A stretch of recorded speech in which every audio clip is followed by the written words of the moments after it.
Bienvenue sur Silence Intro. Aujourd'hui, je vous propose une nouvelle autant ironique et mordante, écrite par Guy de Maupassant, À cheval. Une histoire de façade sociale, de dignité et de chute inattendue, dans tous les sens du terme. Installez-vous confortablement et laissons les mots parler. À cheval, les pauvres gens vivaient péniblement des petits appointements du mari. Deux enfants étaient nés depuis leur mariage, et la jeune première était devenue une de ces misères humbles, voilée, honteuse, une misère de famille noble qui veut tenir son rang quand même. Hector de Grimblin avait été élevé en province, dans le manoir paternel, par un vieil abbé précepteur. On n'était pas riche, mais on vivotait en gardant les apparences. Puis, à 20 ans, on lui avait cherché une position, et il était entré, promis à 1500 francs, au ministère de la Marine. Il avait échoué sur cet écueil comme tous ceux qui ne sont point préparés de bonne heure au rude combat de la vie. Tous ceux qui voient l'existence à travers un nuage, qui ignorent les moyens et les résistances.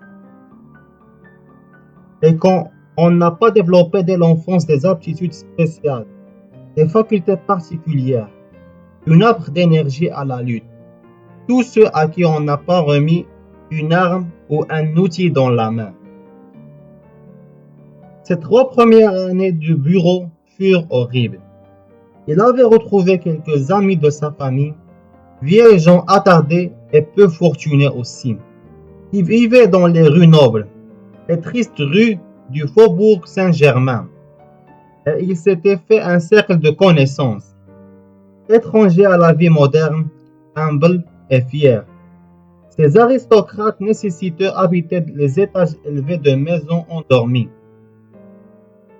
Du haut en bas de ces demeures, les locataires étaient tirés, mais l'argent semblait rare au premier comme au sixième. Les éternels préjugés, la préoccupation du haut, le souci de ne pas déchoir hantaient ces familles autrefois brillantes et ruinées par l'inaction des hommes. Hector de Grimblin rencontra dans ce monde une jeune fille noble et pauvre comme lui. Et l'épousa. Il eurent 2 enfants en 4 ans.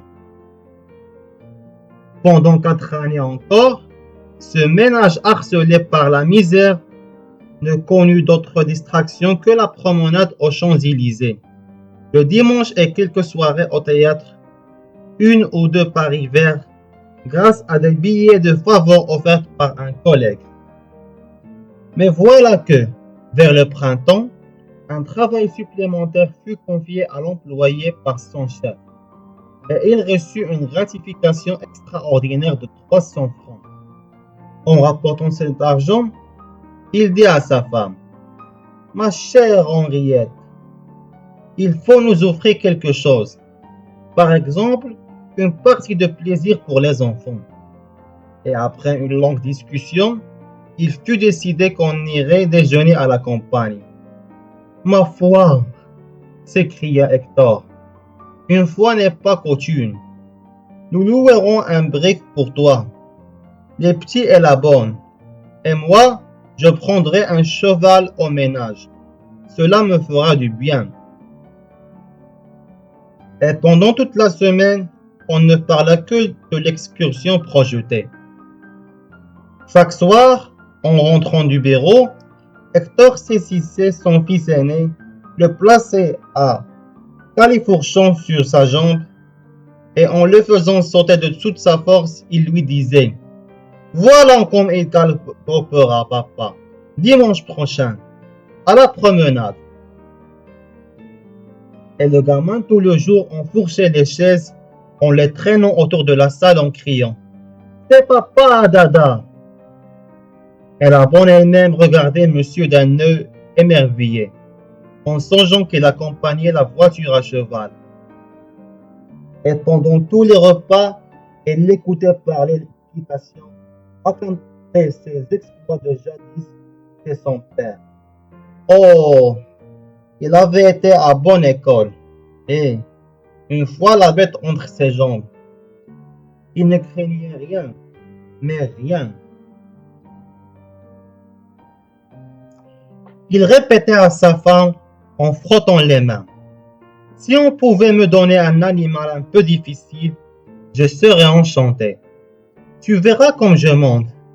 Et, si tu veux, nous reviendrons par les Champs-Élysées au moment du retour du bois. Comme nous ferons bonne figure, je ne serai pas fâché de rencontrer quelqu'un du ministère. Il n'en faut pas plus pour se faire respecter de ses chiens. Aujourd'hui, la voiture et le cheval arrivèrent en même temps devant la porte. Il descendit aussitôt pour examiner sa monture. Il avait fait coudre des sous-pieds à son pantalon. Il manœuvrait une cravache achetée la veille.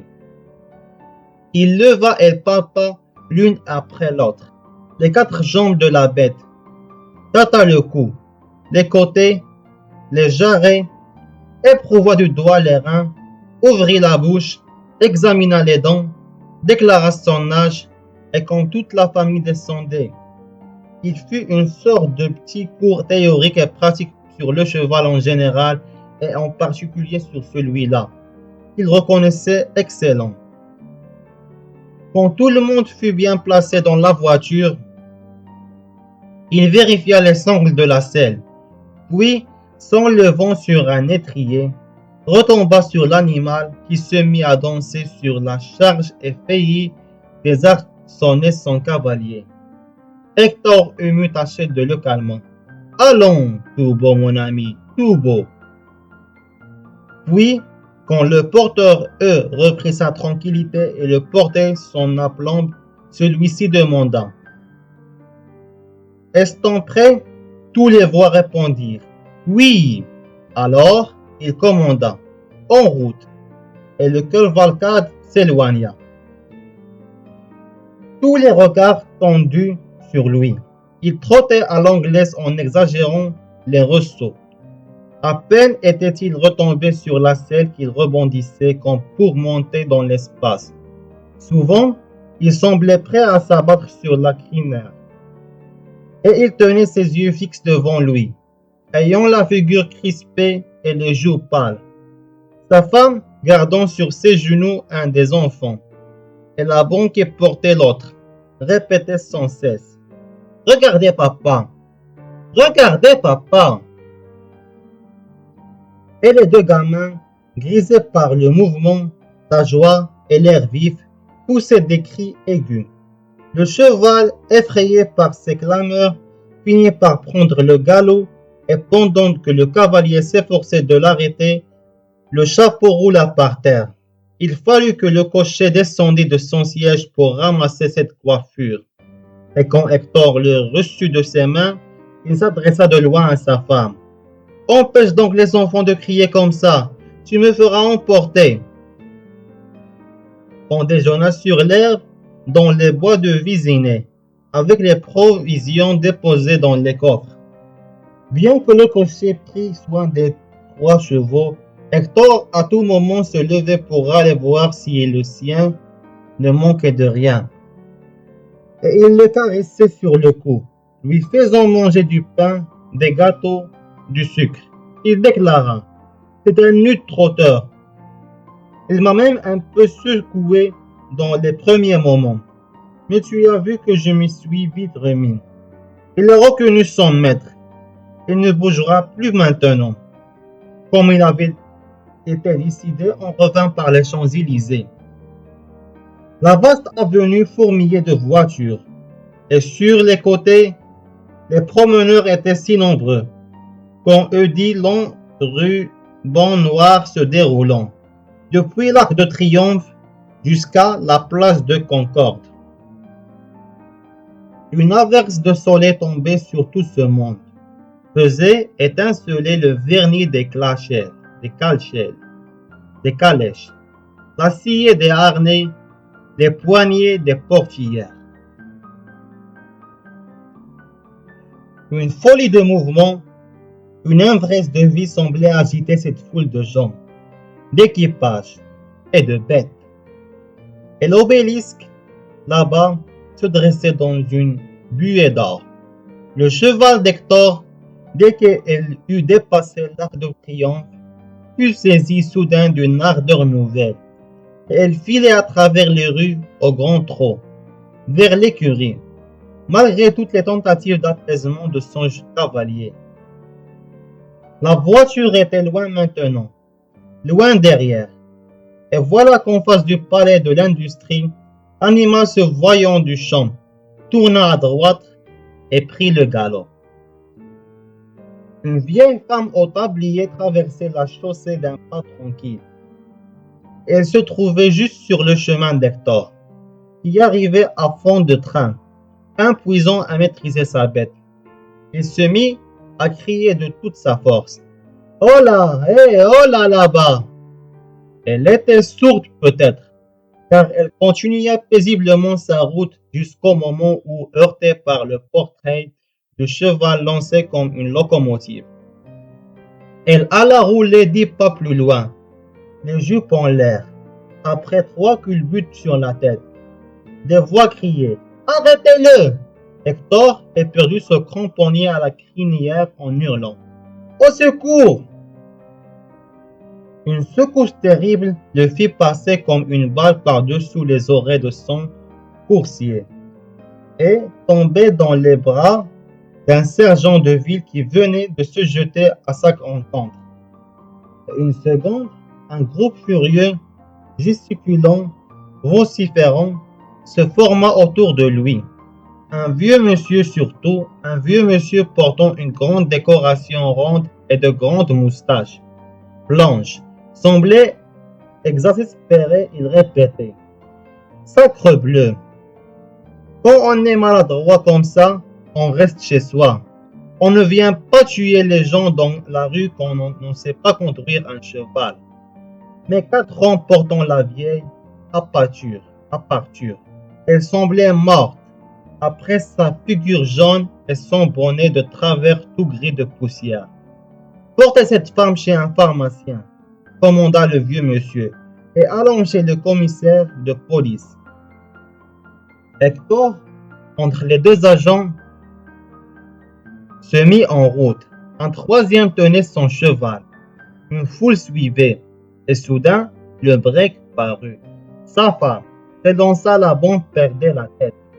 Les marmots payés, il expliqua qu'elle était rentrée. Il avait renversé une femme, que ce n'était rien, et sa famille, affolée, s'éloigna. Chez le commissaire, l'explication fut courte. Il donna son nom, Hector de Griblin, attaché au ministère de la Marine. Et on attendait des nouvelles de la blessée. Un agent envoyé au renseignement revint. Elle avait repris connaissance, mais elle souffrait effroyablement en dedans, disait-elle. C'était une femme de ménage, âgée de 65 ans, et nommée Madame Simon. Quand il sut qu'elle n'était pas morte, Hector reprit espoir et promit de subvenir aux frais de sa guérison. Puis elle courut chez le pharmacien. Une cohue stationnait devant la porte. La bonne femme, affaissée dans un fauteuil, geignait les mains inertes, la face abrutie. 2 médecins l'examinaient encore. Aucun membre n'était cassé, mais on craignait une lésion interne. Hector lui parla. « Souffrez-vous beaucoup ?»« Oh oui. »« Où ça ?» C'était comme un feu que j'aurais dans les estomacs. Un médecin s'approcha. « C'est vous, monsieur, qui êtes l'auteur de l'accident ?»« Oui, monsieur. Il faudrait envoyer cette femme dans une maison de santé. J'en connais une où on la recevrait à 6 francs par jour. Voulez-vous que je m'en charge ?» Hector, ravi, remercia et rentra chez lui soulagé. Sa femme l'attendait dans les larmes. Il l'apaisa. « Ce n'est rien, Cette dame Simon va déjà mieux. Dans 3 jours, il n'apparaîtra plus. Je l'ai envoyé dans une maison de santé. Ce n'est rien. Ce n'est rien. En sortant de son bureau, le lendemain, il alla prendre des nouvelles de Madame Simon. Il la trouvait en train de manger un brouillon gras d'un air satisfait. Eh bien, dit-elle. Elle répondit. Oh, mon pauvre monsieur, ça ne change pas. Je me suis quasiment anéanti. Ni pas de mieux.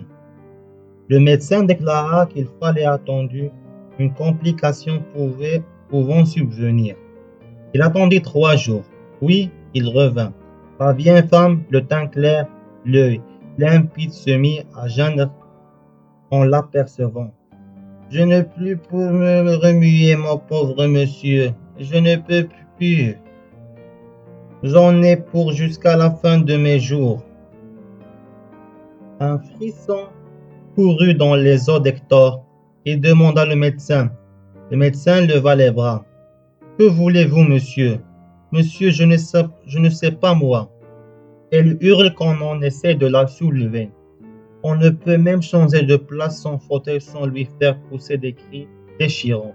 Je dois croire qu'il me dit, monsieur, je ne suis pas dedans, tant que je ne l'aurai pas vu marcher. Je n'ai pas le droit de supposer un mensonge de sa part. La vieille écoutait, immobile, l'œil sournois. 8 jours se passèrent, puis 15, puis 1 mois. Madame Simon ne quittait pas son fauteuil. Elle mangeait du matin au soir, engraissait, causait gaiement avec les autres malades, semblait accoutumée à l'immobilité comme si ce était le repos, bien gagné par ses 50 ans d'escalier montés et descendus, de matelas retournés, de charbon porté d'étage en étage, de coups de balai et de coups de brosse. Hector éperdu venait chaque jour il la trouvait tranquille et sereine en déclarant « Je ne peux plus remuer, mon pauvre monsieur, je ne peux plus. » Chaque soir, Madame Gréblin demandait, dévorée d'angoisse. Et Madame Simon, et chaque fois, il répondait par un abattement désespéré. Rien de changé, absolument rien. On renvoya la bonne dont les gages devenaient trop lourds. On économisa davantage encore la gratification, tout entière y passa. Alors Hector assembla 4 grands médecins qui se réunirent autour de la vieille. Elle se laissa examiner, tâter, palper, en les guettant d'un œil malin. « Il faut le faire marcher, dit l'un, et s'écria. « Je ne peux plus, mais bon monsieur, je ne peux plus. » Alors, ils l'empoignèrent, ils la soulevèrent, la traînèrent quelques pas, mais elle leur échappa des mains et s'écroula sur le plancher en poussant des clameurs si épouvantables qu'ils la reportèrent sur son siège avec des précautions infinies. Ils émirent une opinion discrète, concluant cependant l'impossibilité du travail. Et quand Hector apporta cette nouvelle à sa femme, elle se laissa choir sur une chaise en balbutiant. Il voudrait encore mieux la prendre. Ça nous coûterait moins cher.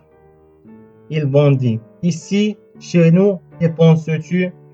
Mais elle répondit, résignée à tout maintenant avec des larmes dans les yeux. Que veux-tu, mon ami? Ce n'est pas ma faute.